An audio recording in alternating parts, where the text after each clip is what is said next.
Now, face this one just for a moment. Just need to check.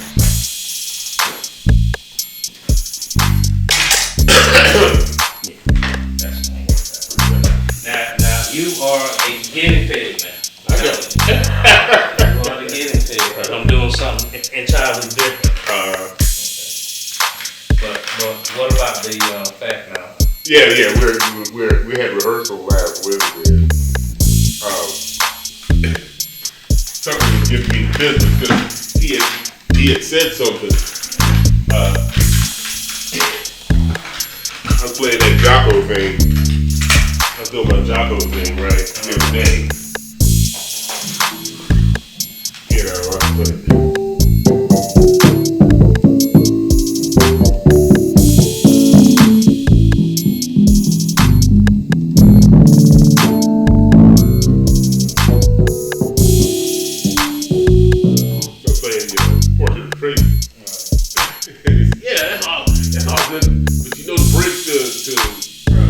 Days Gone. And I'm like, no, which is our song. I'm like, no, I don't, man. That's the one song I never know the bridge to, right? So anyway, we had rehearsal Wednesday and stuff, right? You know, and we started playing it, and we got to the bridge, and I was like, I got nothing. And he's like, and I was like, okay, let's figure this thing out. So that's one of the things I was doing today also, was playing through our album. Right. Making sure that I know all the songs. Make sure I know all the songs and stuff. And I know the bridge to Days Gone. If nothing else, I need to know the bridge to Days Gone, right? Right. You know, and it's, anyway, that's what that's. So, anyway. You mean to hold my bass or put my bass down? No, you can hold it. Okay, so what we'll do is we're gonna pause for about 3 seconds. Yeah. And then I'll start the interview for that. Okay. And I got a surprise for you. Hey man, he's surprised. Alright, so hi. And welcome to Cars, Music, and People with Jeff. It's here that I focus on events as it relates to cars, music, and people in different cities within North Carolina. A couple of days ago, I got the opportunity to interview Bryce, who was out of Wilson, North Carolina. As a bassist, teacher, and educator, he's a person that's passionate about music. Just don't give him any caffeine, any type of caffeine. He'll geek out on you in a heartbeat. How do I know this? I take lessons from the man. And in the beginning, after lesson, I would have to go home, lay down, and rest my weary mind. It was so much smoke. But anyway, this is what we talked about. So what have you been up to? Man, I've been up to playing a lot of music lately. Got a lot of gigs coming up, you know. We're playing Fat Mouth. Playing next weekend at Bond Brothers in Chapel Hill. We played there, man, it's been about 3 years ago we played there. It was the first time we played with this iteration of Fat Mouth. Okay. And it was new at that time. Matter of fact, Alonzo, the tenor saxophone player, was not in the band. He sat in with us, but he wasn't in the band yet, you know. Right. So this will be the first time we're going back there with this iteration of the band, and that's gonna be tight. You know.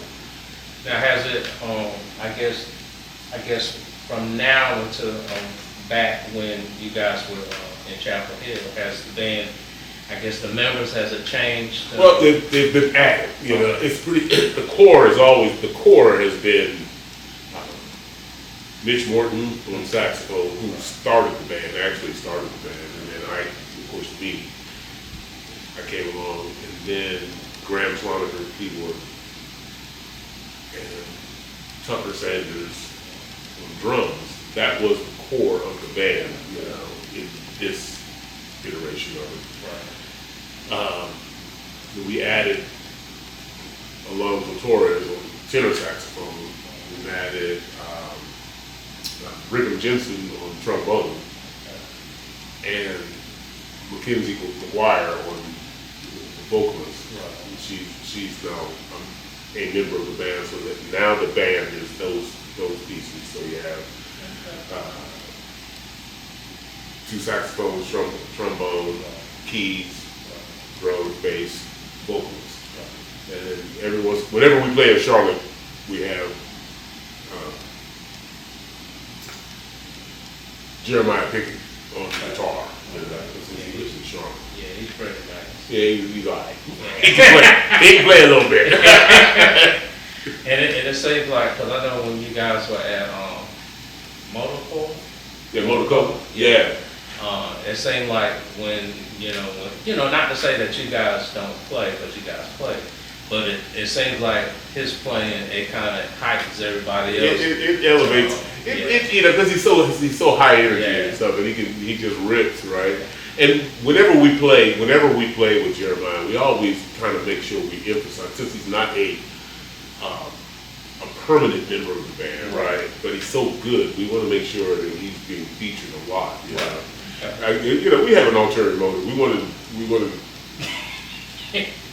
play with us as much as possible, right? Because he's so good, So but that, yeah.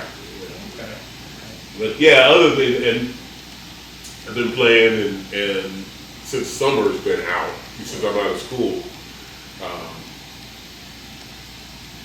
been playing a lot. My other band, Triple Wide, we played quite a bit. Well, what about the No Name? I think the No Name. So the No Name band, right. Okay, you don't. So people don't really understand the No Name band, right?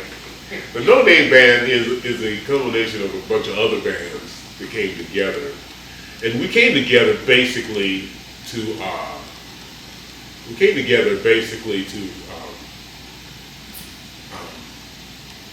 as a vehicle for David Daniels, who's the drummer in Triple Wide, right. To perform his songs that he's written.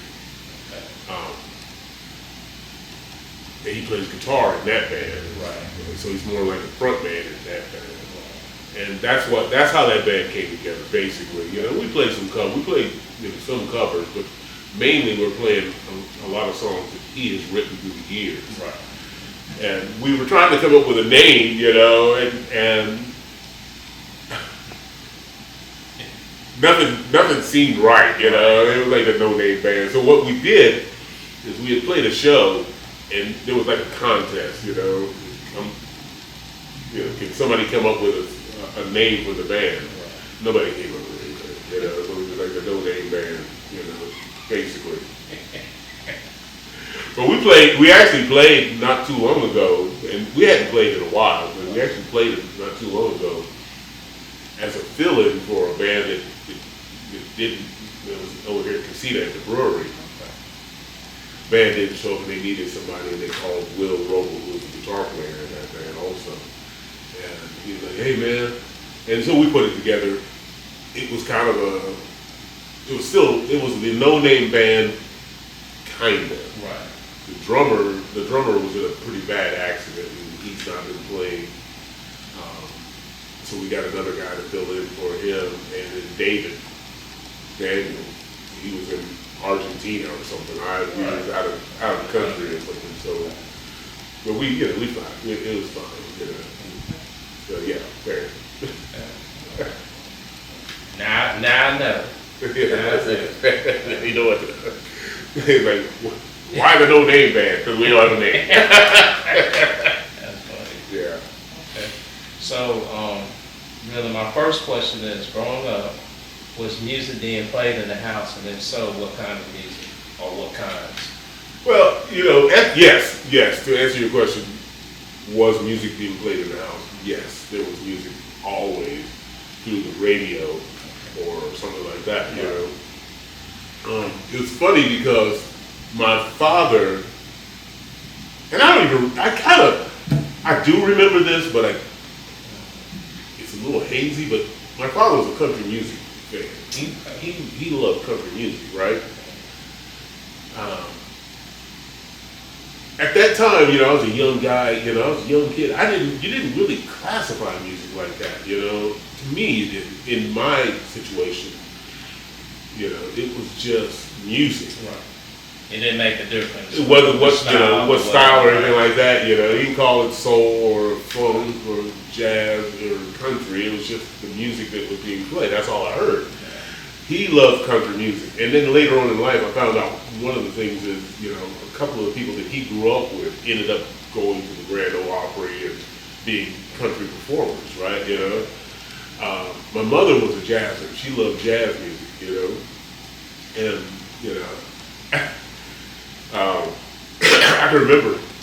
I can remember there being this one album in their room by the record player.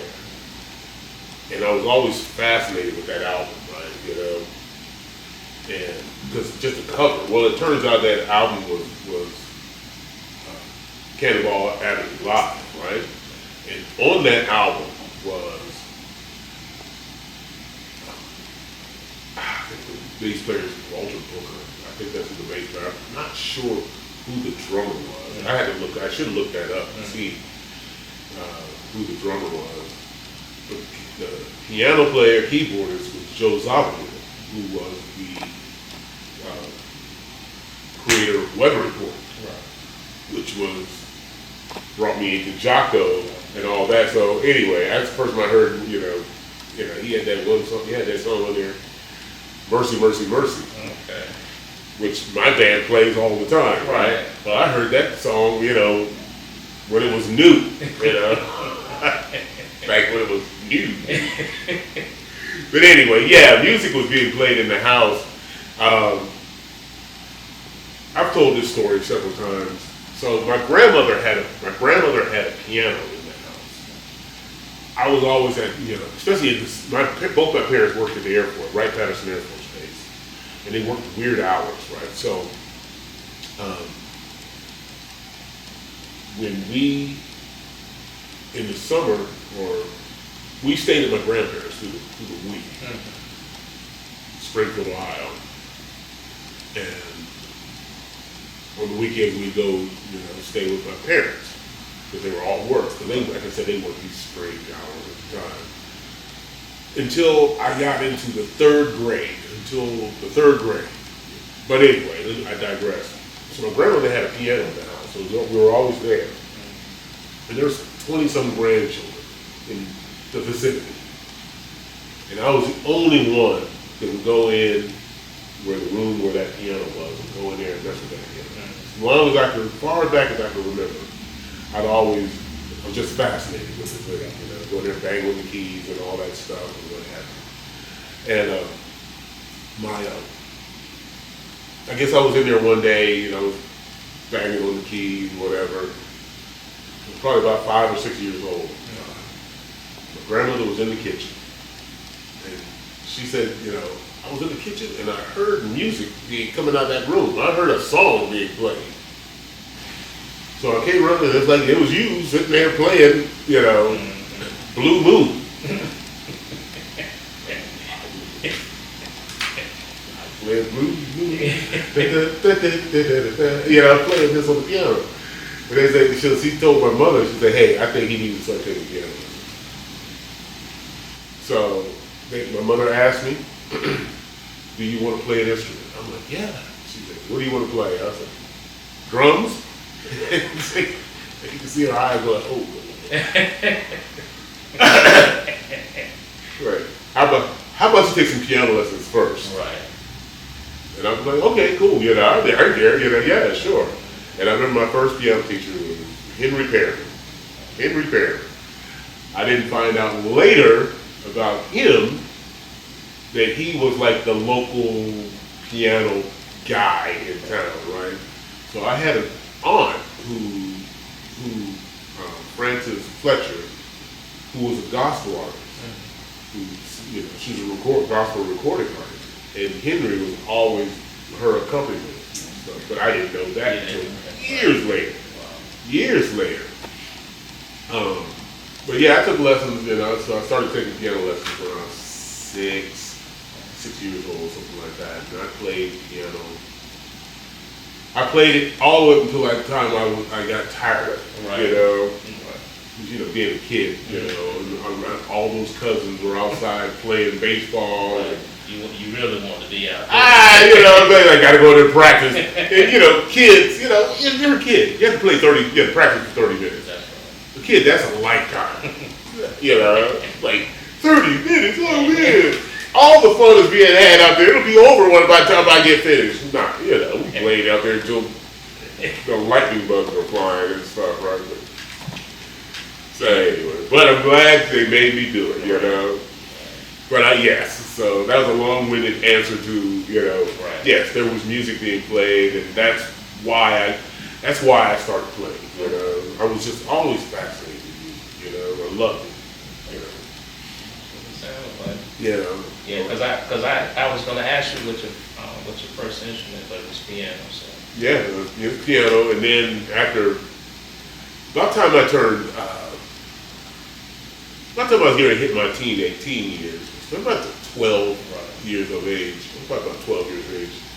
Like any other kid, I wanted to play guitar. I wanted to be a rock star. You know, I wanted to be the next Jimi Hendrix or whatever, right? You know, I wanted to do that. Can I play guitar?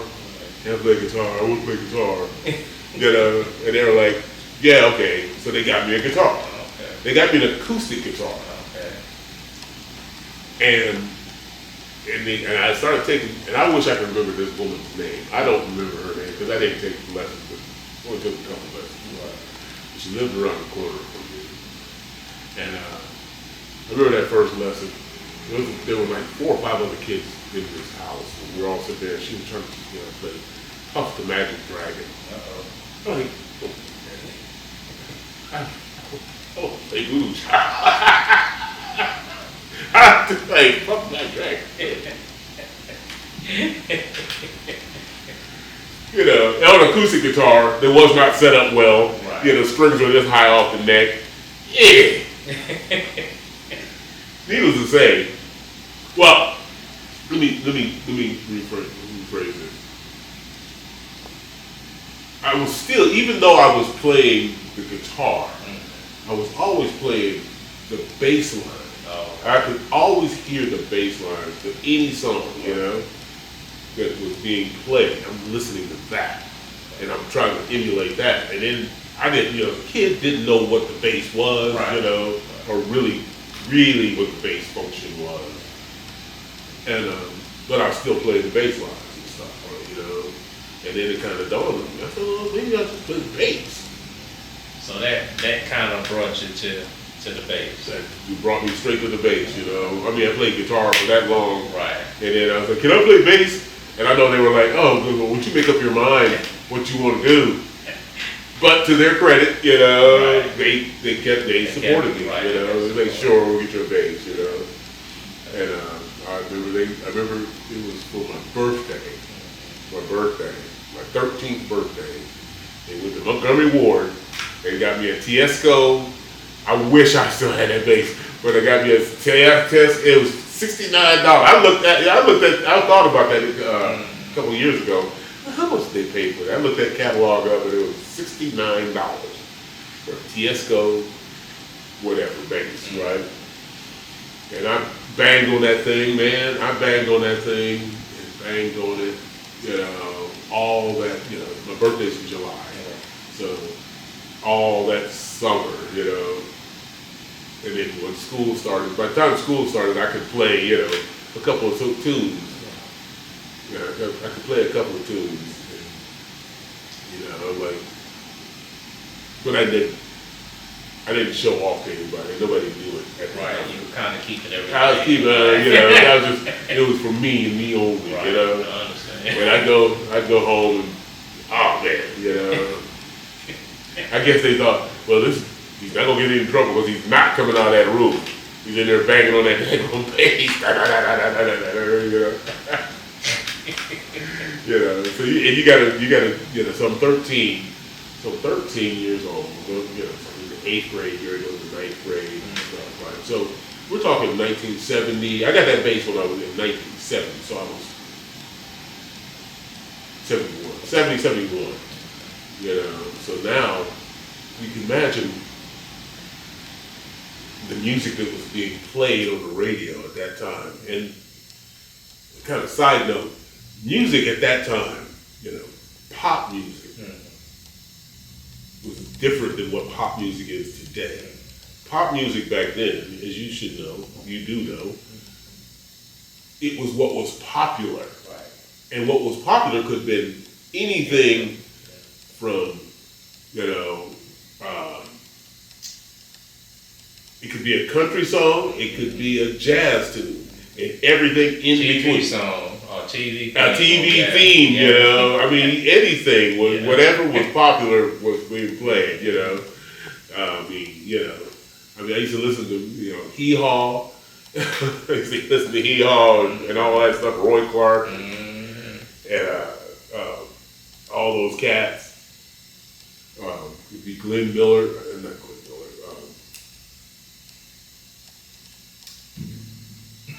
Glenn Campbell. Glenn, I was thinking about Glenn Miller because I was watching a documentary talking about this guy named Stan Levy. He was a jazz drummer, and he played with Glenn Miller and you know, in those bands. Anyway, you know, it could be Glenn, you know, Glenn Clark or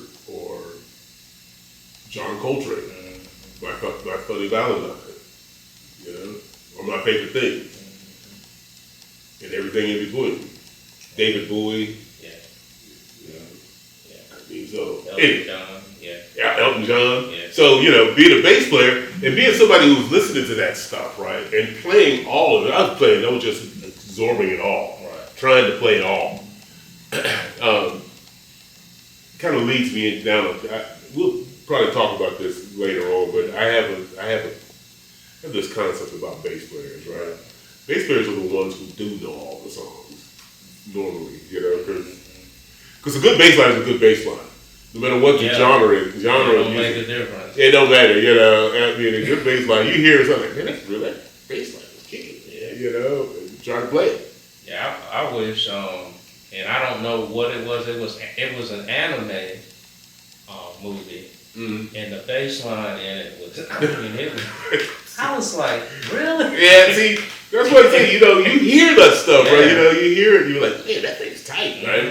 There's a movie, an animated movie, Bolt, you know? So, Bolt, right? You know, so that's Miley Cyrus and John Travolta, right? I think, yeah. Okay. You know, John Travolta and Miley Cyrus is doing some of the singing. Anyway, there's this one scene. That's where I'm gonna play this on one of these days on my YouTube channel. I'm gonna play it. And it's a scene where they're going across country, and in the bass line, it's just so good. Yeah. It's so good. To me, that is the song, right? You know, and I was like, listen to this guy. Who the heck is? And I think I'm not 100% sure, but it's either. I think it's Sean Hurley. I'm not sure. I need to look that up. I need to research it. But I thought it was. I mean, is that Sean Hurley playing? Who's a bad cat, man? You know, he's bad. You know, P-bass player and stuff, right? You know, but anyway, but yeah, you know. So that's where all of that comes from. Okay. And you did say that you you took a few classes as far as guitar. I didn't take it. Not really. Yeah, not really. Yeah, it was. I showed up at that house and stuff a couple times, and that's Right, it. that was it. So basically, yeah, I took piano lessons for a few years, which got but the piano lessons, they were mostly teaching me songs, how to play songs. Right. I'd play some scales and stuff, but I didn't get really deep into the harmonic structure of chords and all that stuff, just how to play songs. We know. We know. But that's for a different that's a different story. Well, it is, if you're asking me if I'm self-taught or not, right? Yes, that is a question. Yeah, so I'm formerly self-taught. Right. Formerly self-taught. I'm kind of a geek. Right. So you're not kind of a geek. Okay. So, when I saw a geek out. I'm sorry, I didn't mean to stop. No. So I'm that guy who is always asking questions, and I want to know why a thing is. I remember I used to, if I got a piece of electronic, like at Christmas, you get something that had a motor in it. Mm-hmm. I would take it apart. I'd take it apart, try to figure out how does this thing work. And after getting fussed at so much for tearing up something new, I learned how to put it back together.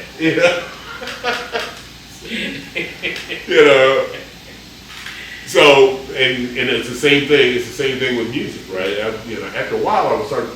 By the time I got into high school, right, I was starting to ask these, why do I like this song? Why does this bass line sound like this? Why does this thing work? And and I was trying to figure it out. I still wasn't taking any lessons. Now it's funny. It's funny that I never participated in music in school. Right. In the orchestra. Our school had an orchestra. My high school had an orchestra, and they were really good. Right. They used to travel. They were really good. But I never participated in orchestra, right? I was still, I was an athlete. I played football and everything, and, everybody just assumed that's what I was going to do. Right. And he's going to the NFL and all that stuff, that was pretty good. But my love was music. Always been, had always been. I wanted to be good at it. Right. I wanted to be good at it. I remember,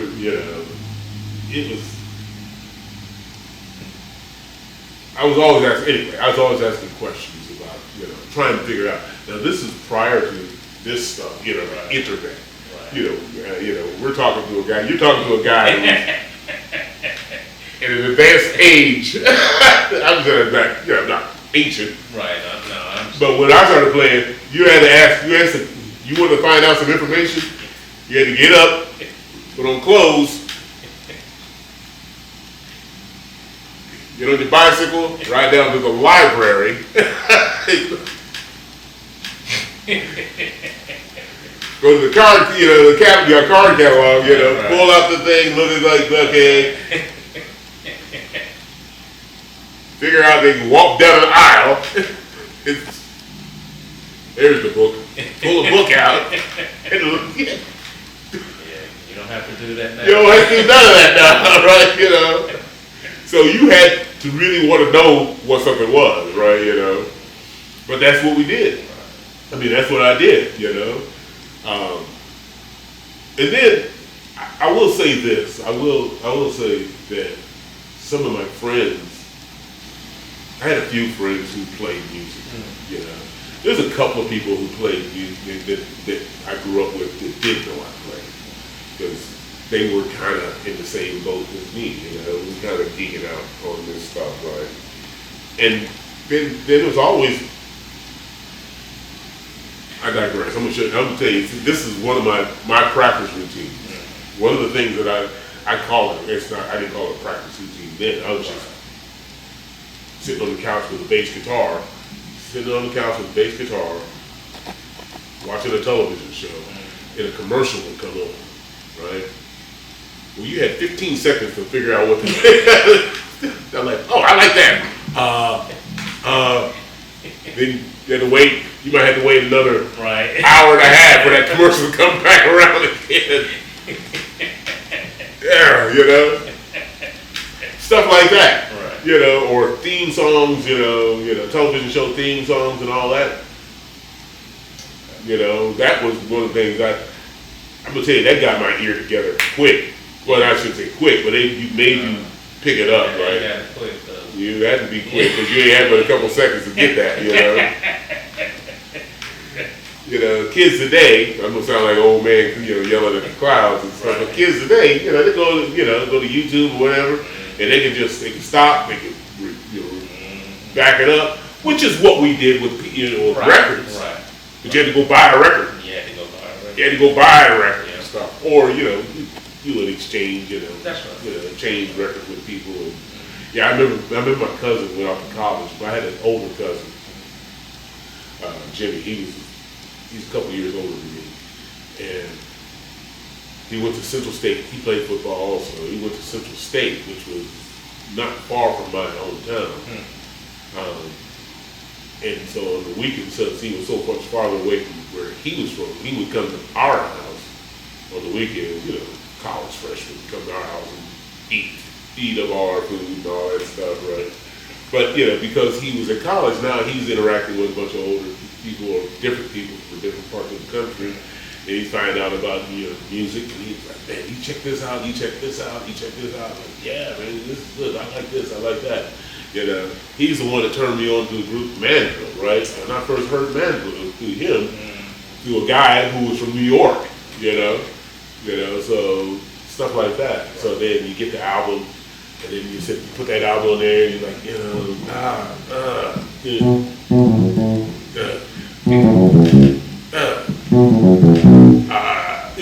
trying to figure out these parts and stuff back and forth. So that was my musical education. That was part of my musical education. Right. It still is my musical education. I'm still doing that, to this day, man. So yeah, once again, that's a long answer to, yes, I took piano lessons, but the rest of my life has been, I'm self-taught. I appreciate it.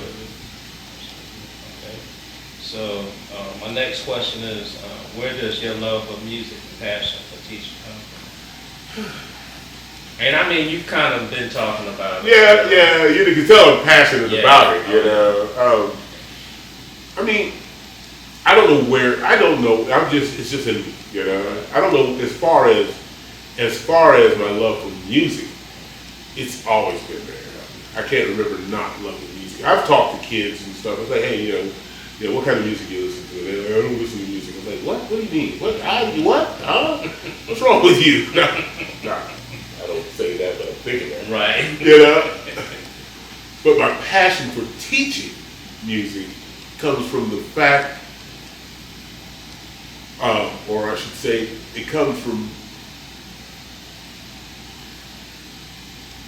wanting somebody else to be able to achieve their goal and to see when it happens, when they, to see that.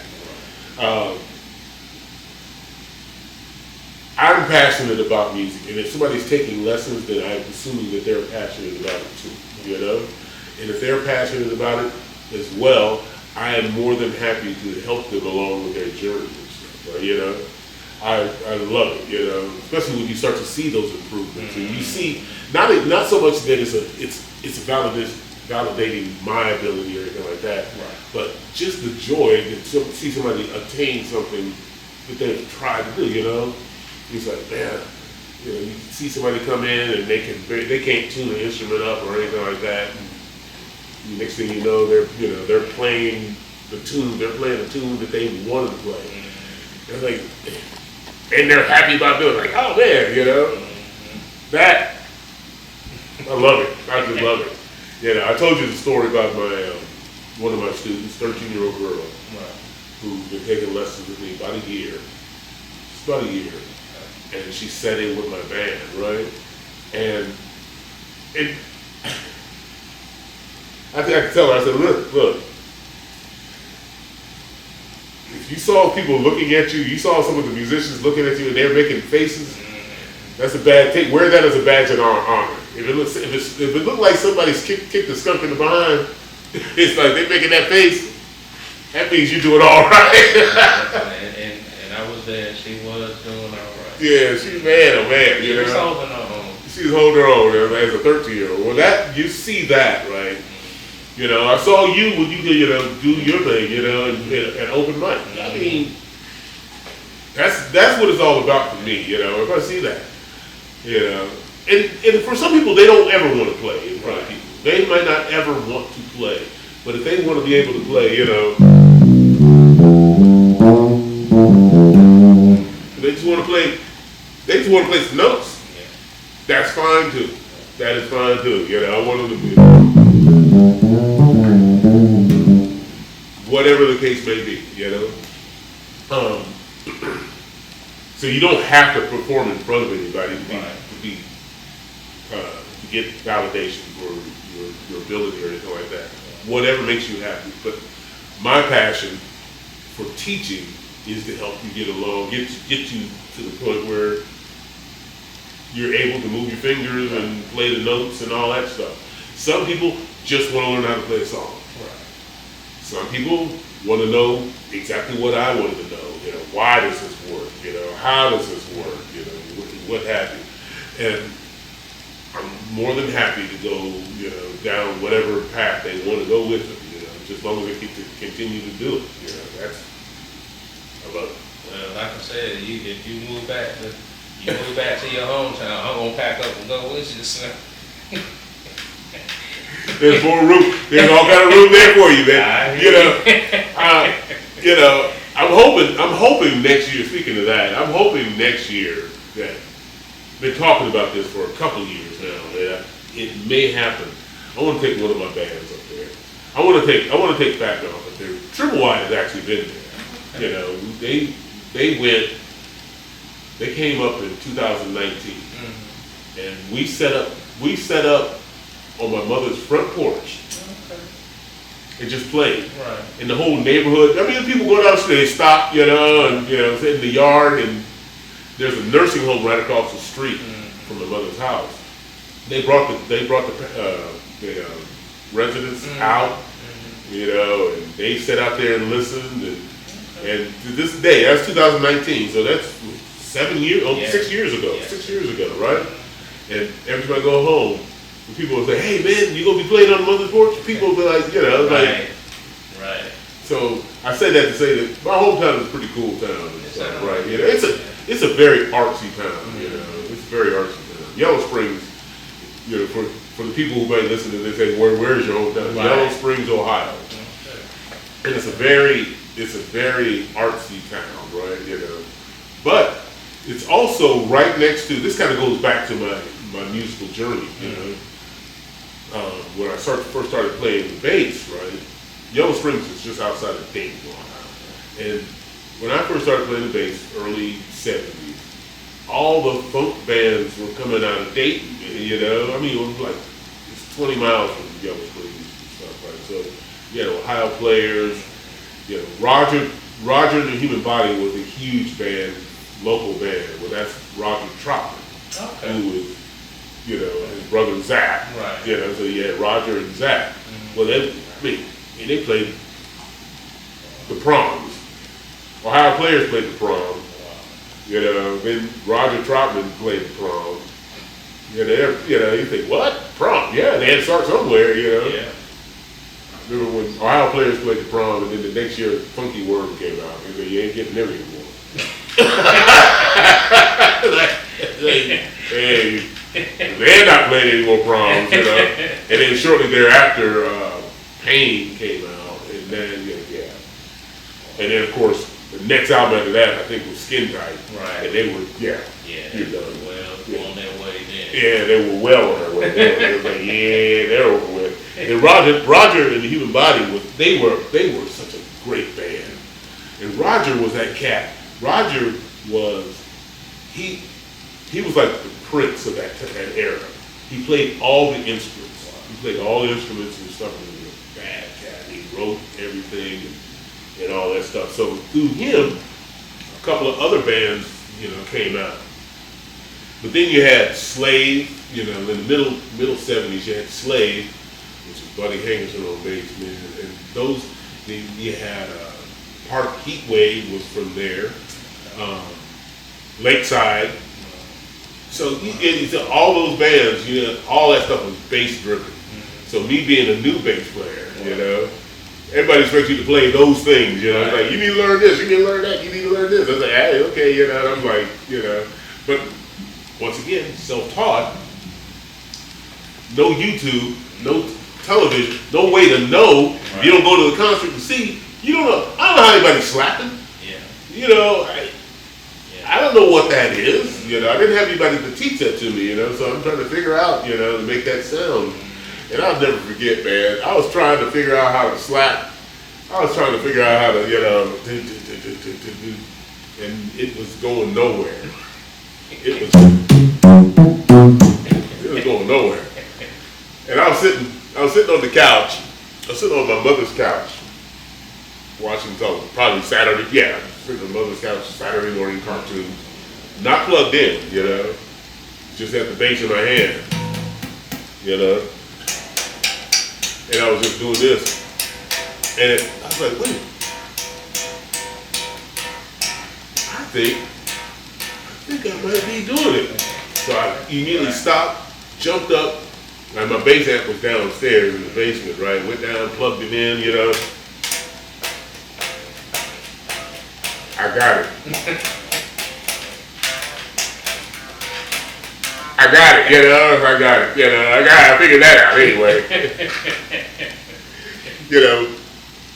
And also, of course, there was, thank you for letting me be myself, Slide is the Family Stone, right? Well, what most people don't know about that song is that was a B-side on a 45. And, people, if anybody young listening like, B-side on a 45, what language is that? It's the B-side on a 45 record, right? So, and I don't even remember what was on the A-side. I don't remember. So the A-side was the hit song. Right. The B-side was just a throwaway. Nobody ever listened to the B-side. Right. It was my cousin who said, hey man, have you heard Thank You for Letting Me Be Myself? Flip the record over. And I put it on there, you heard that, you heard that I'm playing Prepper, so.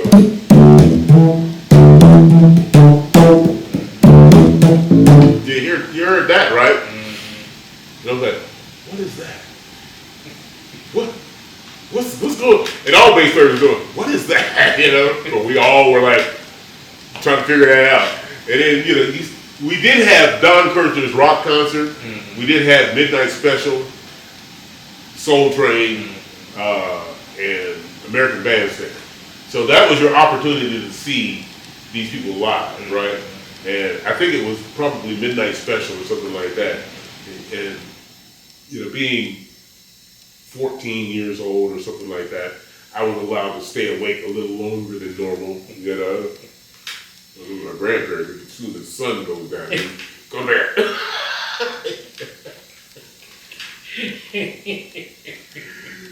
But Midnight Special come on, you sit there watching that, and then Slide the Family Stones on there, and you see Larry Graham with that big afro and stuff. Mm-hmm.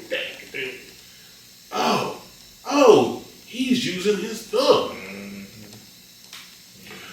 I'm gonna go backwards for just a minute because I'm gonna say something. Because I was self-taught, I didn't have anybody, and once again, I didn't see people play. I just had a bass. I didn't know this thing about the fingers. I played everything with my thumb. Whenever I started playing, I played everything with my thumb. So if I'm playing something,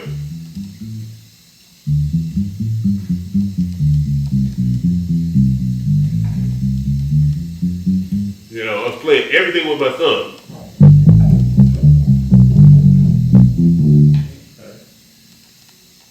until I saw somebody playing, and they're playing, with their fingers. Oh, I must be doing it wrong. I'm doing it wrong. Because I didn't see anybody play with the thumb, right? So I had to learn how to play with my fingers, right? I didn't know that you can play with, I don't care, you can play with your pinky. It doesn't matter. Just as long as you get the note to come out. That's right. As long as you get the note to come out, right? So, and also this thing, I know I'm all over the map, but I'm, Oh, no, you did. Also, you got to realize, when I first started playing the bass, when I got my bass, 1970, 71, somewhere in there, the electric bass was only about 15 years old. It had just been invented. The book hadn't been written on this thing yet, We were taking, people were playing, it was a bunch of upright players, the more, upright players that were going to the electric bass. And then they were still figuring it out, right? Then the younger cats come along, that only played electric bass. They were still figuring it out.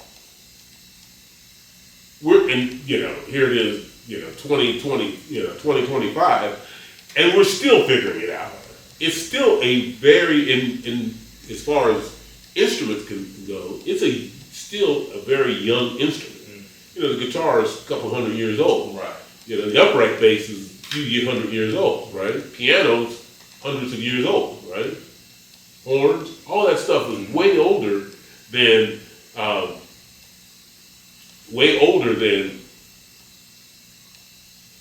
these other instruments, than the bass. Right. So it's fairly new, fairly new, and it was really new then. Right.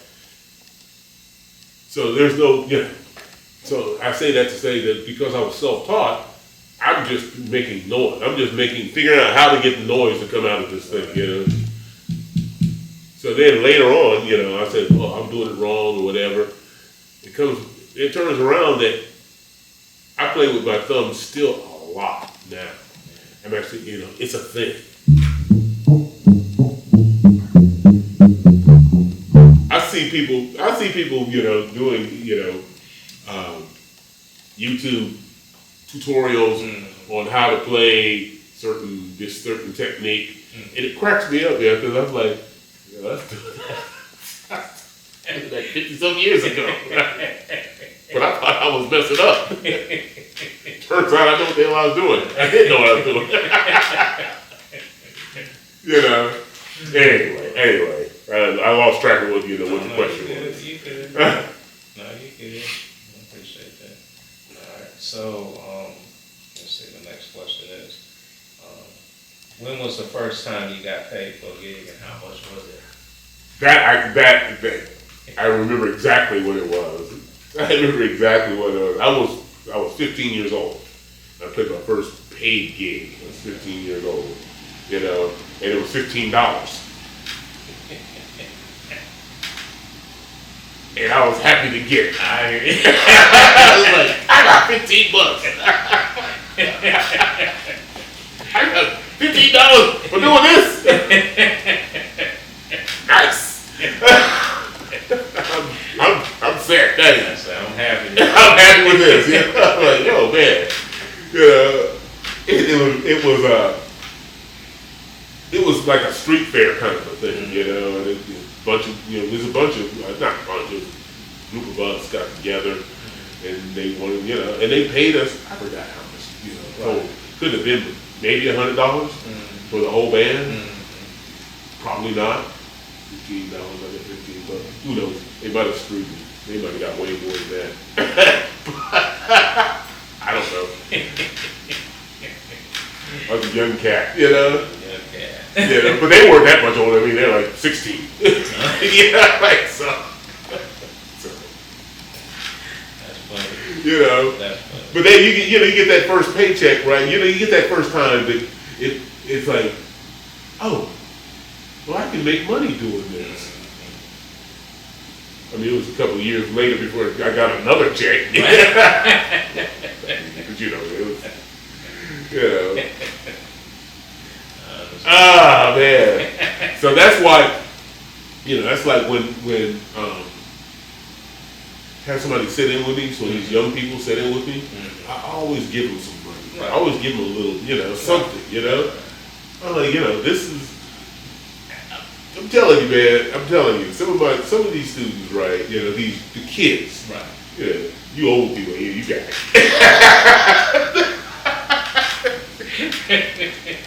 I'm just kidding. But the kids, I want them, because I want them to know that, especially if you see that spark, you see that in them, right? That they really care, and you can tell the ones who really care. Right. You know how you can tell? Right. They come in and they play the thing that you showed them the week before, right? I'm like, you actually practiced your instrument. Practice. You care about this and stuff, right? And I want to let them know, and say, look, because I didn't have anybody to validate that for me. Right. When I was at that age, I take that back. I did have one. It's one thing I do want to talk about. I'm going to bring her up, but it's that having that person, that support, right. that other than my parents, because like I said, they gave me. If I asked for the moon, they were going to give it to me somehow, and they did. But I tell these kids, I say, look, I don't know what it is you want to do in life, you think you're going to do in life, but just know that this is a thing. This is a thing too. This is an option also. Because is everybody going to be the next Taylor Swift? No. But guess what? Every time Taylor Swift goes up on that stage, guess who's behind her? Yep. Back behind her playing an instrument. Yeah, guess who's behind her? You don't even know who those people are. And half of them don't care that you don't know them. As long as their check don't bounce, right? Exactly. And if it's Taylor Swift, that check ain't bouncing, So you can do this thing. You can make a living doing this thing. It doesn't mean that you are going to be a rock star. Right. I mean, you might. There's, when you go. A couple of those kids are like really into the theater and stuff like that. And I was like, you go to Broadway, you don't see any of them cats, right? But they're down in the pit, and making it happen. That's a thing, and then some of them you can kind of see the light bulb going there. Like, never thought of it like that. I said, I know, nobody's ever told you these things, but I'm telling you. Yeah, there you go. You're trying to plant that seed. Yeah, plant the seed. Just a possibility, especially the ones, at 13, you don't know what you're going to do. Right. I mean, I didn't know what the heck I was going to be, at that age. I just know that I was playing an instrument, but I didn't know that I could make a living doing this. But I wanted to say something about,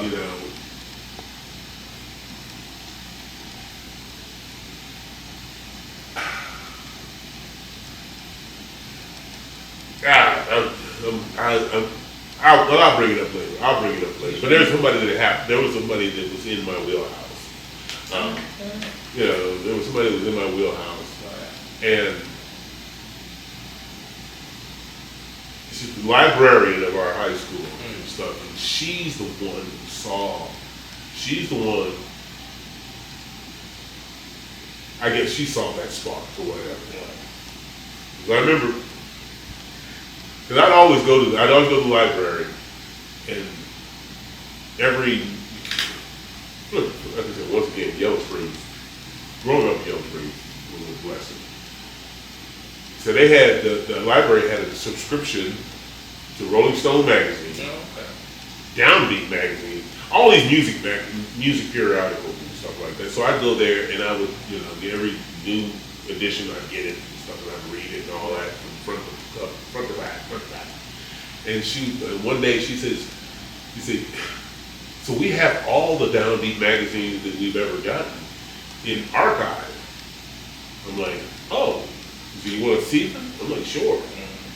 And I mean, they've been getting Downbeat magazines since the 40s. Wow. You're like, what? So, you were able to go back. All of it, man. I was just, every day I'd be in there, dust covered, the boxes and pull them out. And I'm like reading all these articles about Charlie Parker and everybody, And then when I graduated from high school, she gave me a subscription, a 3-year subscription to Downbeat and Rolling Stone. that was her gift to me. 3-year subscription, right? And I was like, it blew me away. It blew me away. And I maintained that subscription for years. For years, So I say that to say that I feel like that's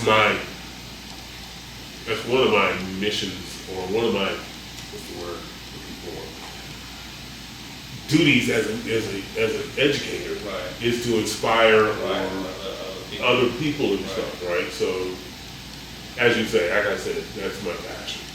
That's. Well, it shows. Yeah. And don't let you get a cup of coffee.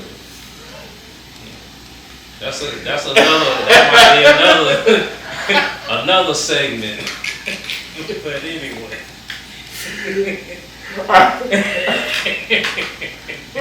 I drank a cup of coffee the other. It was the last time when we played next door at BPH, when Pat and I played BPH. I was earlier that day. I was like, man, I drank a cup of coffee and stuff, right? And we played this one line. Grant was like, ooh-wee. I was like, I blazed. He's like, ooh. I was like, that's caffeine induced. I know it very well. Yeah. Know it very well. All right. So let's see. At what point did you consider yourself to be a musician?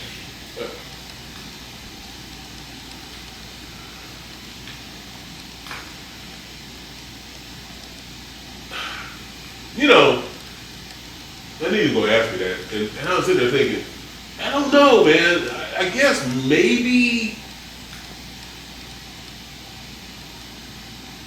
shortly after I got that $15 check, maybe, I was like, oh, wait a minute, I am a musician and stuff. Maybe not.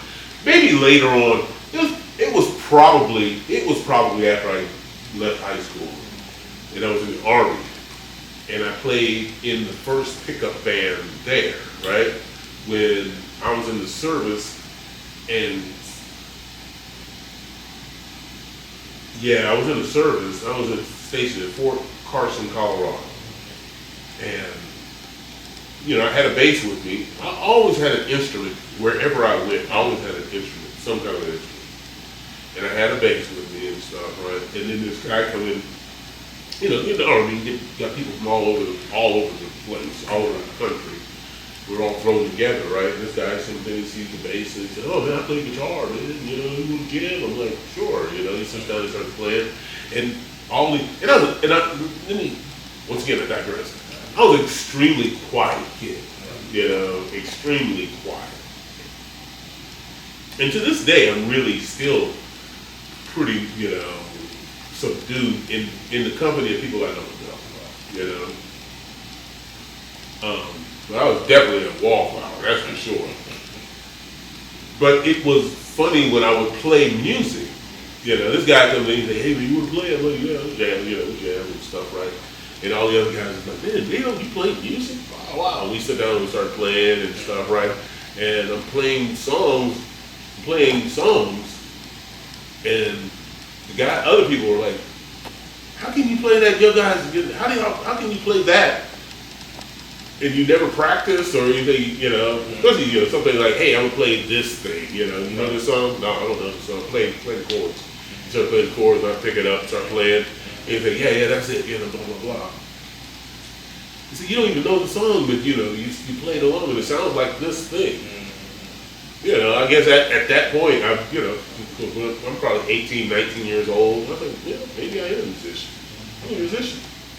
Somewhere along there, somewhere like that. I guess you hear the chords and then you recognize the intervals, I guess. Well, I hear the chords. It's not even that, I'm not even know if I'm hearing chords, right? Or that I'm calling them chords. Right. I'm just hearing this song being played, and you can pick it right. And I'm like, okay, that's a B, that's there, and then what?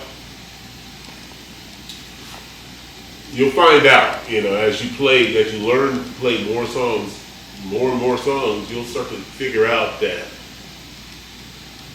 these bass lines are based upon the harmony, are based upon the chord structure. So you only have certain. You don't have. I'm not gonna say you have a finite amount. You can play any note you want to, right? But the ones that make the most sense are structured around the chords. Right. Well, if an E minor chord is an E minor chord, there's 3 notes that make up an E minor chord. If you play those 3 notes, if you spell those 3 notes out, you know, E, G, and a B, you're playing E minor.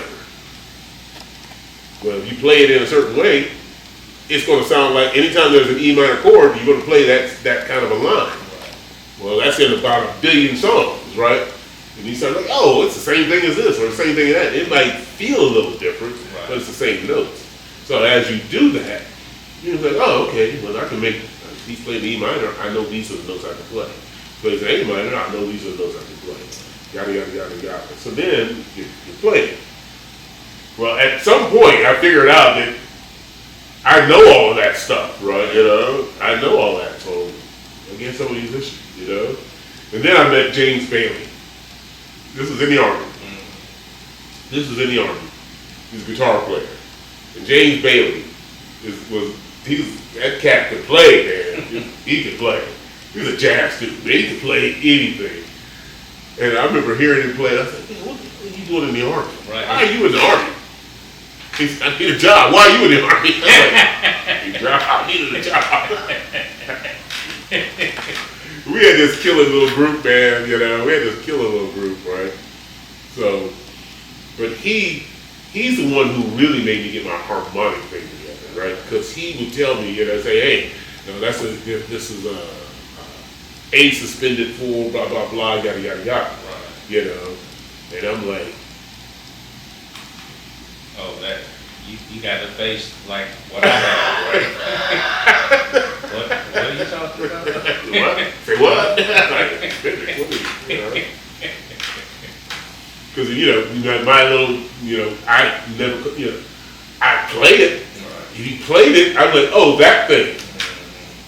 You know, that thing. Okay. You know, well, why is that suspended? You know, why is it called that? You know, so that's where once again, my education continuing, you know, picking up little things, you know. It's like, I got a friend named Walter Evans, from the Army, who's actually from Rocky Mountain. He lives in Oklahoma now and stuff, right? But Walt played tennis, you know. He played tennis at ECU. And he'd always talk about playing, when he played tennis, he always wanted to play with people better than him. Because to play with people that are not as good as you, then I'm not going to grow. I'm just going to dominate and stuff. Right? But if you play with people better than you, you know, it's going to make you step up your game, which is the same thing as playing. You play with top tier people. You play with good musicians, you're going to learn. You play with bad musicians, you're going to learn some stuff too, right? But if you play with the good, you know, upper echelon cats, you're going to be striving for it. Don't ever be afraid to play with people better than you. Because you'll learn something. You're going to learn something. You know, when I first started playing with the monitors, right? You know, I've been playing bass for 45 years, right? Played with all kinds of situations and stuff. But I played with the monitors. Now I'm playing with a cat that's been playing for 65 years. You know? I mean, and he's throwing stuff at me left and right, man, you know? And here's the thing about the bass player. Right? Because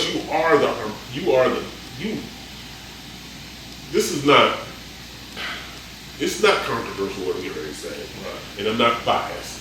The bass player is the most important person on the stage, right? Because he connects the dots, he or she connects the dots, the harmony, you know? He's the one that makes the chords make sense. She's the one that connects the rhythm, what's happening to the rest of the band. You know, all that stuff is happening at the same time. So it's important, it's imperative that you have your harmonic thing together, right? When you're playing with people. And I don't care if it's just playing roots and fifths, you know, you're playing country, whatever, right? When the chord moves, you need to move with it. Because since you're the lowest note in that, you have that power to change what a chord is. You can alter that note by one note, and you're making everybody else play something completely different. So anyway, I said, I started playing with the monitors, man. I played with Bill Myers and the monitors. This cat played with the legend. Right. So I had my pen and paper out. Taking notes.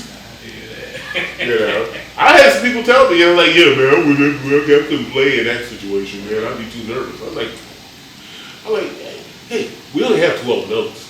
So I got 12 times, 12 opportunities to get the right thing. Just don't make it happen. Man, I remember the first gig I played with them, very first gig I played with the Monsters, right? I had gone to one rehearsal with Bill, and we'd gone over all these songs, and I remember I had the book, and he gave me a book. I still got it over there, a binder, It's got all these songs. It's got hundreds of songs in it, right? I didn't, it's basically the real book, Anything you're familiar with the real book is, a bunch of chord charts and stuff, the jazz standards and all that stuff, right? But there was a couple things in there, that in the set, they're like, one of them was like, I'll take you there. Staple Singers, I'll take you there. I got that. I ain't heard about that. We played that 100,000 times, man. Man, when you get to the bass solo, you go down there,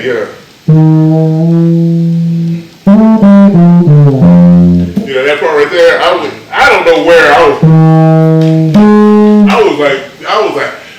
I know exactly what I was a half step out, which is the worst interval to be out of key you could possibly be. You can't make any of them notes fit.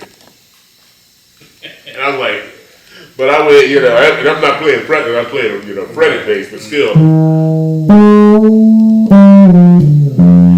I bit my way back into it and stuff, right? Of all the songs. He called this one song, I think it's Jardu or something like that. And, it's a burner. It's a burner, right? I just flew through that, no problem. Because I take you there and screw up the song that I played 1 billion times. I'm like, man.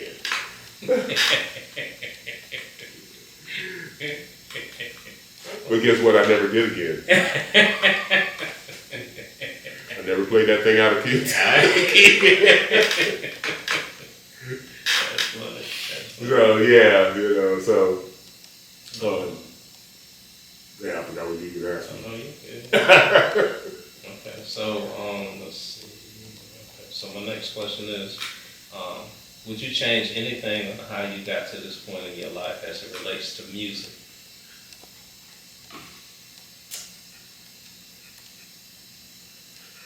I don't know. It's people will ask you those kind of questions and stuff, right? And like you think, well, sure, I would do this, or maybe I won't do that. But I'm pretty comfortable where I am right now. So you believe that the path that you were on was the right path to yes, get you to because I'm comfortable where I am right now. I'm blessed to be where I am right now, and where I am right now, I wouldn't be here if I hadn't done the other things that I had done, right? You know what I mean? That's kind of how I look at it.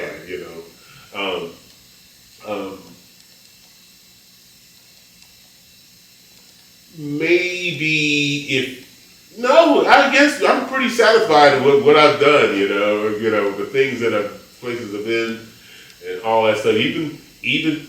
Sure, there's been some train wrecks along the line and stuff, but even with those train wrecks, you learn something from them. You're supposed to anyway. You should. I'm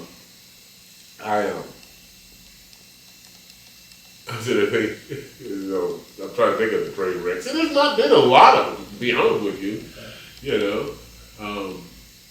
So that's a pretty straightforward question. Yeah, no, I probably wouldn't change a thing. That I probably wouldn't change. I probably wouldn't change a thing. I probably wouldn't change a thing. But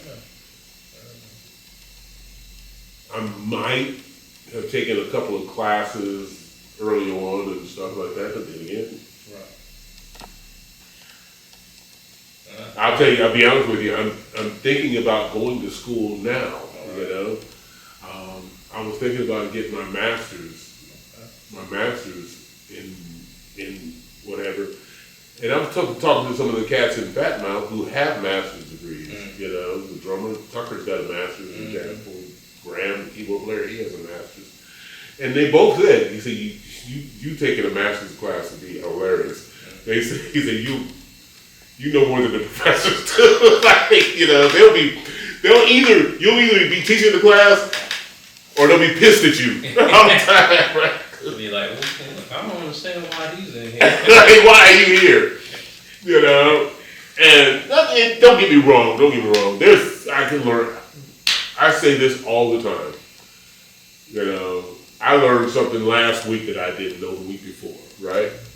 I mean, I'm constantly learning. I can always learn, so I don't know all this stuff, I know enough to know that what I don't know, what I don't know. But I also know enough to figure out the stuff that I don't know. When I come across it, I'm scratching my head, but then I know how to figure it out. Or I can. Or if nothing else, I ask a question. I just, hey, what's this thing? What is that thing? Or whatever, right? But I was thinking about it. Mainly, I got a friend who's a guitar player, and he's a pretty awesome guitar player. We both talked about this a few years ago. He said, "Man, you want to go to ECU and get our degrees and stuff, And I'm like, at that time I was like, no, man, I didn't think about going to school. No, school? No, what are you crazy? Mainly because I'm teaching school now. Right. Since I'm teaching school now, the only thing it can do is it help you increase your financial situation. Right. As far as that, I shouldn't say it's over. So it's on. It might be on the list of something. If nothing else, it'd just be funny to be 70 years old and getting a piece of paper, taking a class and stuff, right? A bunch of youngsters. What's this old man doing? And they go in there and burn them up. Hey, there've been people old, 80s. Oh, I know, yeah. There's always, that's a blessing if you want to keep learning. Yeah. I got a friend of mine from high school. She's got, God, man, I need to call her. She's 60. She's 65, 64, and she's talking about. She's got a PhD in literature. She's got 2 masters, and she's talking about going. I think about getting a law degree. I'm like, you just love school, don't you? I do. I love school. I was like, well, that's a whole lot of school right there. Right? Oh, that's a lot of school, right? But hey, what else? I mean, if that's your thing, that's your thing. Yeah, do you? That's all. People. I've got people who they're in their 70s want to take lessons with me. They have always wanted to play an instrument. Like what are you waiting for? Well, they just play an instrument. So there you go. That kind of answered my own question. There you go. So maybe when you probably won't have to go and lay down somewhere because somebody gave you some theory, huh? Not like me.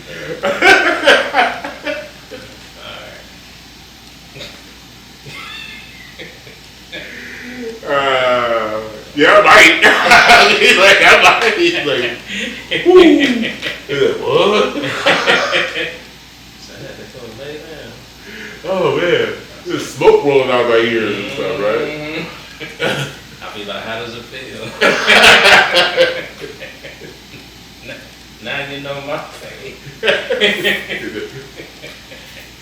I still never go easy on you. I was keep throwing it at you. I know it. I'm I want you to get the pebble. I want you to snatch the pebble. You know? It'll be another 10 years. Okay.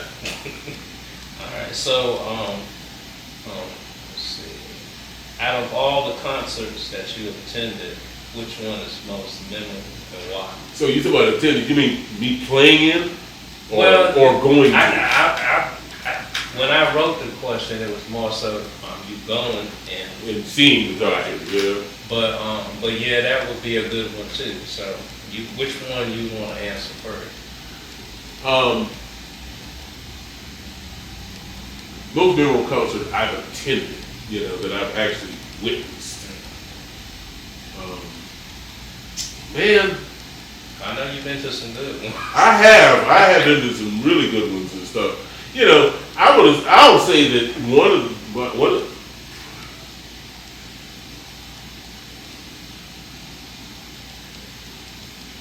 I mean, when I saw Roger, Troutman, that was early on, man.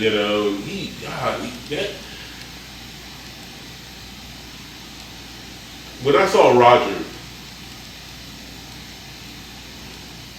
Troutman, that's the thing. That's the concert that made me want to do it. It was like, I want to do that. I mean, I'd already played, and had already, been paid to play. Right. But that was a concert like, man, I want to do that. That's what I want to do. I want to be up on that stage, laying down. I want to be that guy that's making your head do this. I was like, damn, okay, that's probably one of the top concerts. And this is before Roger and Zach. This was just Roger, Shortly thereafter, it was Zach, Then I saw, Rush later on in life. I saw Geddy Lee, man, throwing down. I was like, oh my goodness, that was amazing. That was probably amazing. That was amazing. But then I saw, good Lord, man, there's a bunch of them. There's actually a bunch of them. When I saw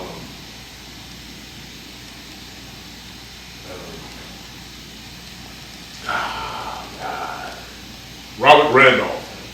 If you don't know who Robert Randolph is, Robert Randolph is a steel player.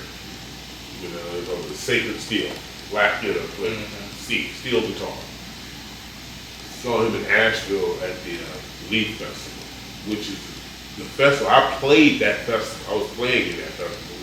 We'd already played, so it was like the next Sunday, and I went to see him. Him play on the same stage I had played on, and man, they tore it up. They tore it up. I was like a kid in the cage. I was like, hanging over.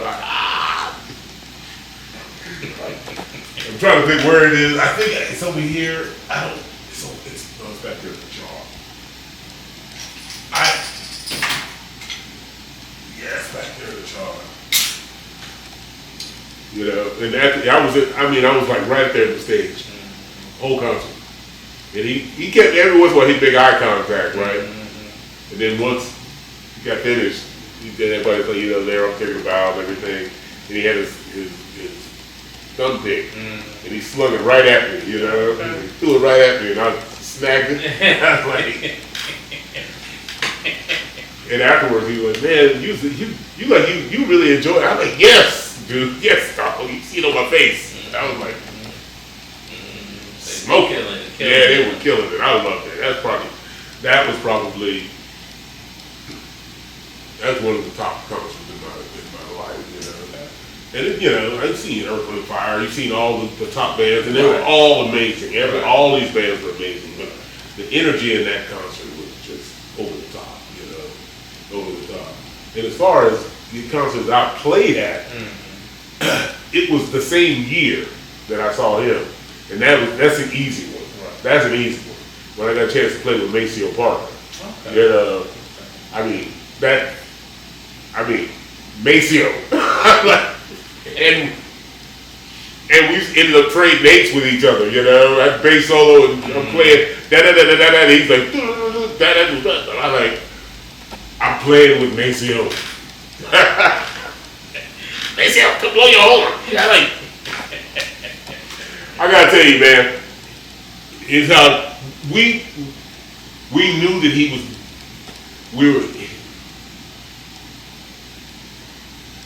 so he was going to set in with the band. He was going to set in the band only if he was in town, of course. He'd been on tour. He said, if I get back in time, I'll come and sit in. You know, at 7:30 when the curtains opened, Maceo wasn't there. He said, well, he's not here, he ain't here, you know? We play, if he shows up, we're going to play these songs. If he doesn't show up, we're going to play these songs. He hadn't showed up, we started playing and stuff, right? And I'm stage right. I'm on a riser. I'm standing on a riser. You know, we're playing, playing these songs and stuff. And so I'm stage right next to the curtains. And I'm like playing, and I keep hearing this saxophone off to the side, right? I'm like, you know, our saxophone player, you know, our horn section's over here, you know, but I know I don't have a monitor on this side. I got a monitor in front of me. Why am I hearing the sax coming over this side? I look over there and Maceo standing beside my riser behind the curtain, just getting warmed up. I'm like, oh, good Lord, Maceo's here. He's here, Maceo's here. So we start playing. You know, he comes out. You know, he comes out, he's some Florida and stuff. And we're playing, God, I can't even remember what we were playing. I can't remember the song. You think I would remember? I can remember it, but it's James Brown, too. No, Pass the Peas, that's what it was. Pass the Peas. Pass the Peas. Pass the Peas. Pass the Peas. We're playing that, right? And I started playing my little bass solo in the middle of it. And Maceo,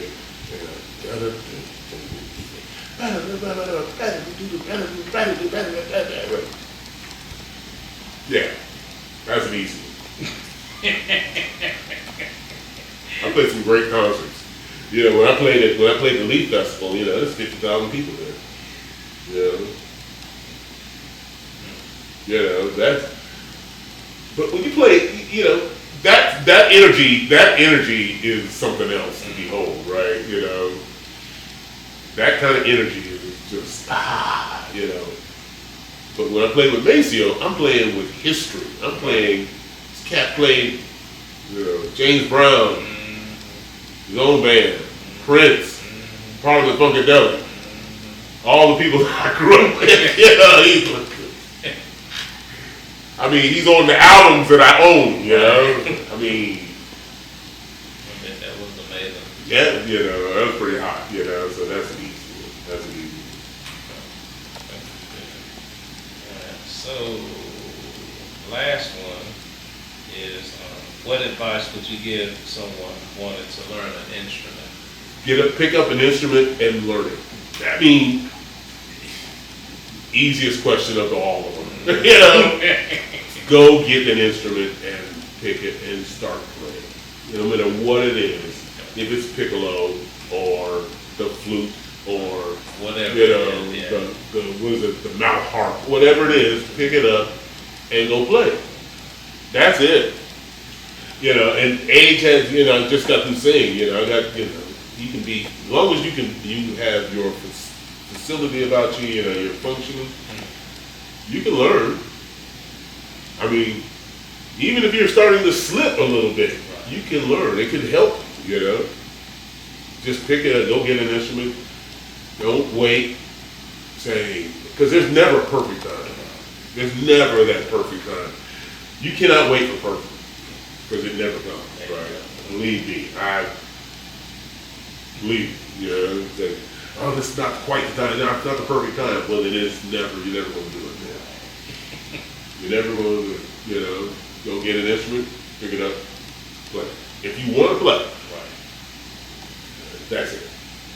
I mean, and do you need to have somebody to teach you? Do you need a teacher? Yes, of course you do. No, you know, that's what I do. No, you don't. You know, but you should. You know? Right. Yeah, but you should. You know. And if nothing else, just to get you started. You know, if nothing else, one thing a teacher does do is it makes you commit. You know, if you're paying somebody to teach you something, then you're gonna be there. You're gonna be there. You intend to have. Because if you're not, because then I know people who said I want to play the bass or whatever, but I bought a bass and it's sitting over in the corner and they haven't touched it. You know, that's how. If you take a quick gander along this wall, like, why do you have so many basses? Because I know so many people who bought one and never played it.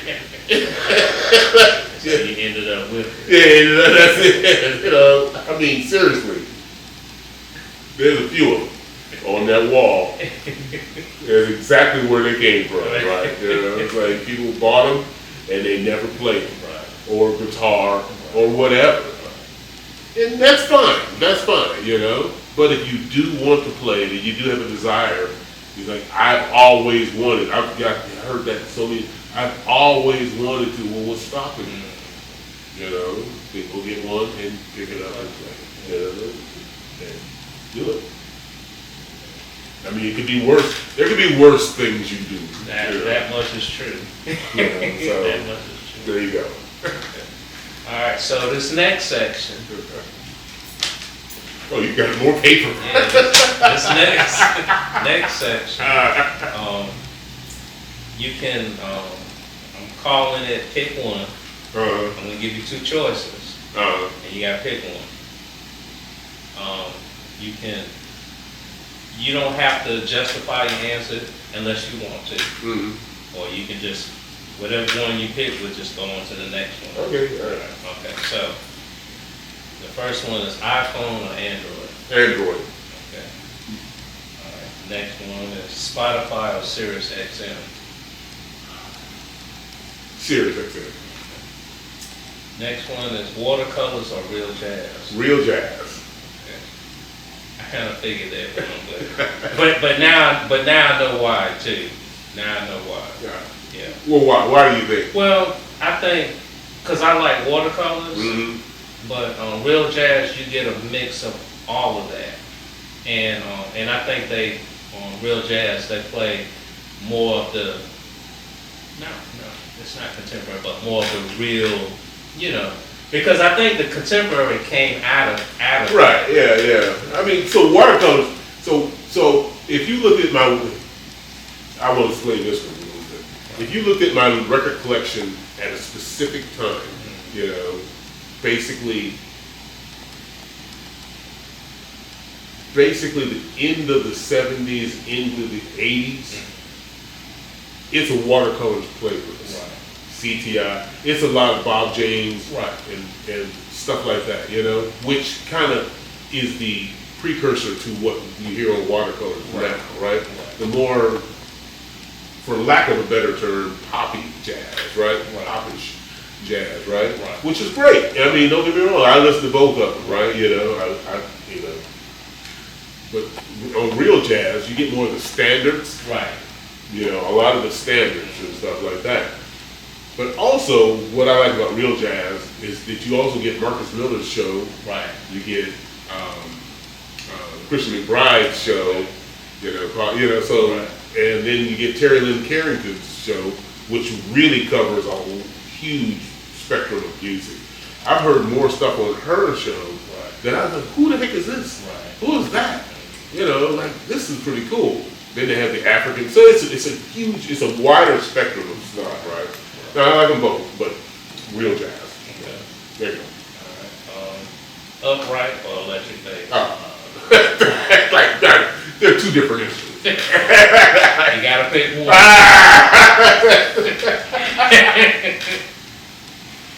And I mean, it doesn't mean that, you know, you prefer this one over that one, but okay, well, I tell you what, I'll let that one. No.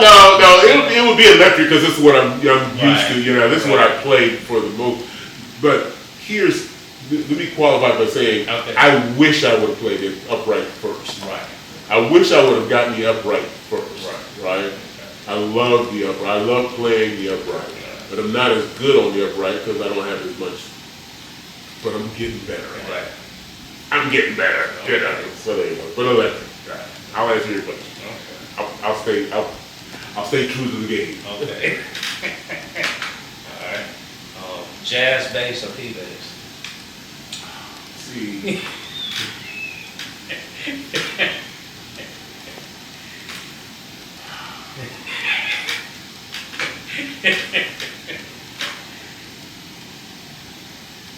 We won't hate you, man. We won't hate you. You know, if this was your desert island list, you know, like which instrument, you know, if you had to have. Believe it or not, I'm gonna say P bass. Even though I'm a jazz, I play jazz bass, you know, I'm gonna say P bass, right? Because the P bass is the instrument of choice it's not so much the instrument of choice, but it's the instrument that you've heard recorded the most. You know, when you thinking you're hearing a jazz bass and you're like, oh, man, there's a dude playing a P bass, you know, of the stuff of my playlist, of my electric bass playlist, you know, from the day, back in the day. You know, I mean, you know, so, but it's still, man, I'm just P bass. Begrudgingly P bass. Okay. All right. Okay, so flat wound or tape wound? Oh, tapes. Okay. Tapes. I got bass with both of them, all of that stuff on it, right? Right. You know, but the tapes are what's happening. Okay. Jocko or Jimmy Hassel? Dude, come on, man. You're not gonna ask that question. Wow, because I just watched the Yellow Jackets concert this morning. One that I've never seen before, right? You know, and Jimmy Haslett goes off on this one tune, and I'm like, "What? I've never seen this concert." Right. I'm like, "Oh man," he goes off. I love the way he plays.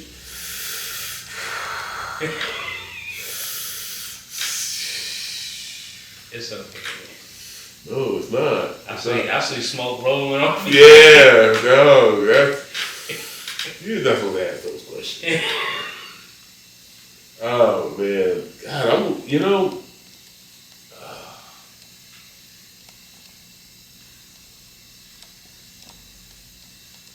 I mean, it's got to be Jocko, right? But Jimmy wouldn't be mad at me for saying that. You know. He would be mad at me for that. Okay. Hey, man, but we're almost through. Come on, man. Okay. You might have to delete this. Stanley Clark or Victor Wooten?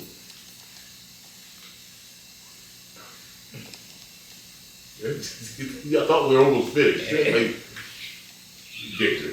Okay. Yeah, Victor. Victor. I don't know. Yeah, Victor. Because I mean, Victor. And they're all, both of them are, Stanley Clark is. Oh,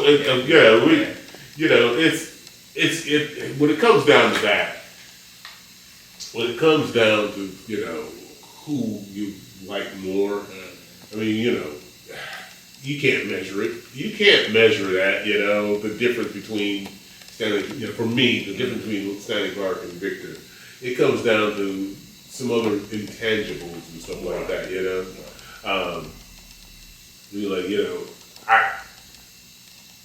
I have zero chance of playing either one of them. Like bass line. Nah, maybe because I've played with Victor before, maybe that's why, and I survived. Like I said about Jimmy Haslett, man, I saw he played a bass solo today.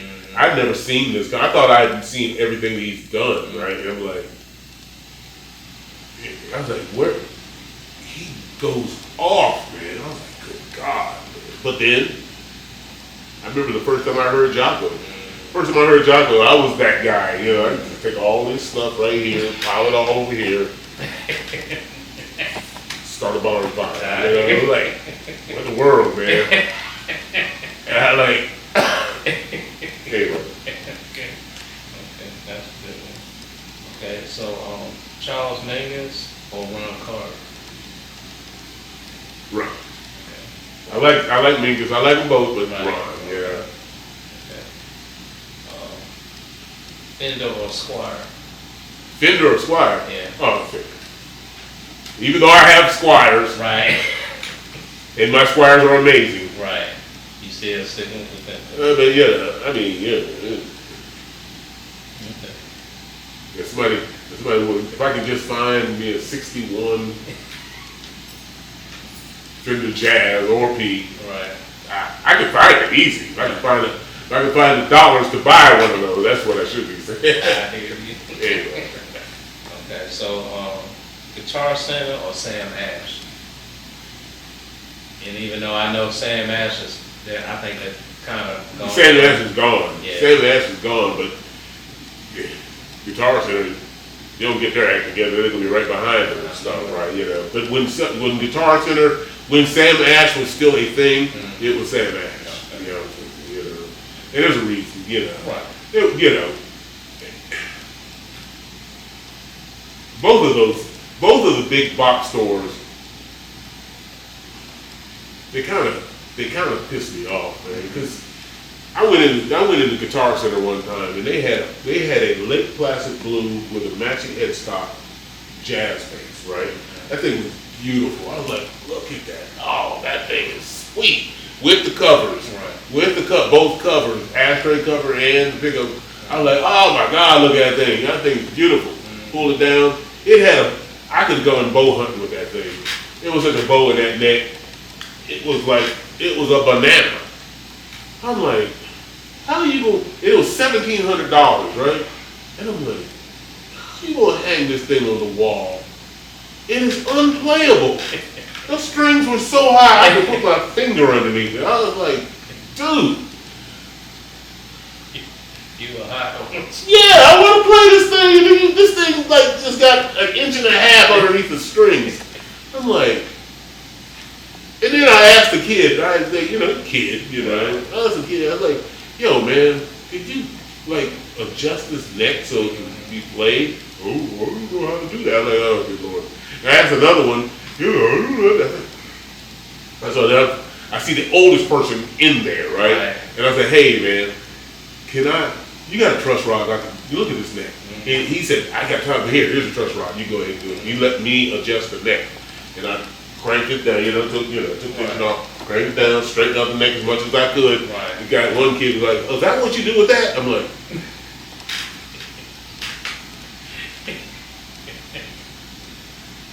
Okay. I was like, yeah, man, yeah. Let me get your lesson. Straighten it out and stuff, and then I played it. Then the strings, of course, the strings were dead as heck, Right. And, I was like, now, here's the thing. I know if I bought that bass, I could make it play. Right. And I make it sound amazing. I can make it sound just as good as it looks, right? And how I know that? Because when I got that bass right there, it was the same thing. It strings, I take that back. The neck wasn't bowed like that, but it had dead strings on it. But the strings were dead because I told them never to change that string on that bass because I didn't want anybody to buy it. I didn't want anybody to buy it. Don't ever change those strings. Because I knew what that thing was going to sound like, You already knew. So same thing with that jazz bass, right? But it was just frustrating to me that you go into the store, right? They got this instrument hanging on the wall that's got any number above $1,000 on it, and you can't play it, But come on, man. Now, do you have to pay that much to have a decent bass? Like I said, my Squire P bass that I was playing today before you got here, paid $40 for that thing, and I love that bass. People play it, they're like, man, this thing sounds amazing. Yeah, it plays amazing, yeah. Yeah, so do you have to pay a bunch of money for a really sweet sounding instrument? No. You know, but if it is expensive, you want it to be able to be played, you know? I mean you see me holding this thing right here. Yeah, it's not. This is probably, even though that's my gigging bass, right. you know, my PD was my gigging bass for years. Right. You know, this is my favorite instrument in here now that I play all the time. It was custom made, you know, mainly because it was made for me, just for me, you know. And God, I just now noticed. I didn't realize how long I had this bass. It was made in 21. Oh, okay. So, you know, it's going on 4 years. 4 years. Well, it'll be 4 years. It'll be 4 years in 10 days. Okay. No, it'll be less than 10 days. Okay. I got it on the 20th of July, Okay. 2021. Okay. You know, I just now realized I'm going to have to call her. I'm going to have to call her and talk to her. Because I can't remember that. I got it 5 days before my birthday. And my birthday is on the 25th. And so she said, I'm going to get it to you before your birthday. So yeah, PhD, fretless, Buckeye, Burl, you know, harass, Patrick, you know. So yeah, anyway, I'm sorry I went down No, there. you good. All right. And you kind of touched on this a moment ago when I asked you about real jazz and watercolors. So, as you had said, you got the Christian McBride segment and the Marcus Miller segment. Mm-hmm. Which one do you listen to? Which one do you listen to? Do you listen to? Christian. Yeah, you got to pick one. Come on, man. You gotta pick one, man. Hey, man. God. Well, it's Marcus Miller. It's Marcus because I don't know.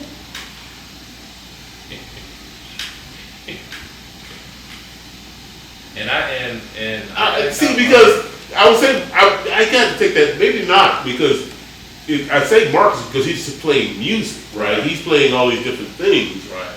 But Christian because he's interviewing all these people that you know. Gotta pick one.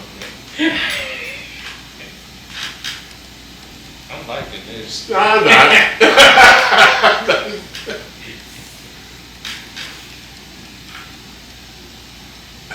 Maybe, I guess, because of what I just said, maybe Christian, because he's interviewing and I'm getting the backstory or insight into these people, you know. But Marcus had a show one time where he was talking about what it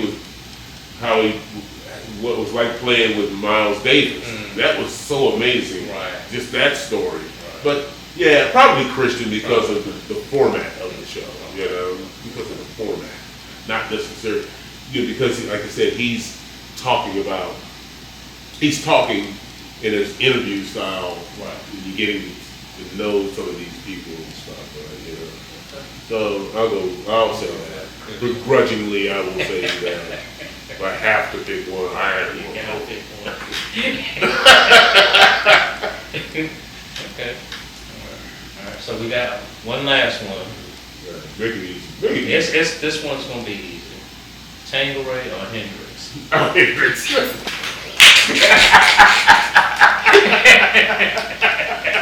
Yeah, thank you. We'll go get one right now.